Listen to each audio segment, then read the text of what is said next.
আপনারা যে রোদের মধ্যে কাজ করছেন, এর পেছনে কি আপনাদের কোনো উদ্দেশ্য রয়েছে?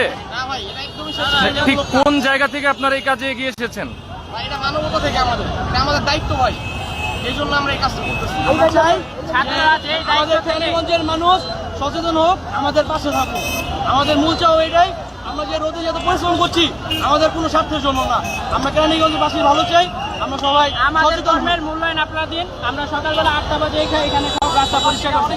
আপনারা কেউ রাস্তায় ময়লা ফেলবেন না, নিজে পরিষ্কার থাকুন, দেশকে পরিষ্কার রাখুন। এই স্বাধীন বাংলাদেশ এখন স্বাধীনভাবে চলতে হবে, আগের মতো কোনো চলা যাবে না। আমাদের কাজের মূল্যায়ন আপনারা দেন। শিক্ষার্থীরা আমরা যেই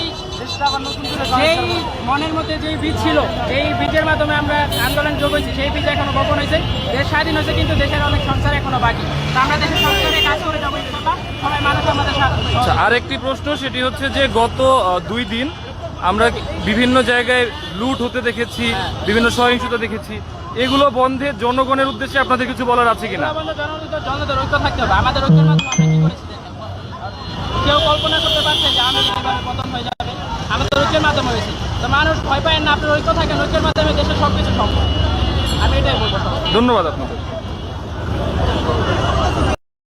একে একে সবকিছু নির্মূল করব, সন্ত্রাস, চাঁদাবাজ সব কোনো কিছু এই দেশে থাকবে না। আমরা এই প্রতিজ্ঞা করেই আগে বাড়বো। দেশে কোনো চাঁদাবাজ, সন্ত্রাস, তারপর কোনো ধর্মবিরোধী যে কোনো জিনিস আমরা এগুলো চাচ্ছি না। সবকিছু আমরা ইনশাল্লাহ এক এক করে এগুলো সব নির্মূল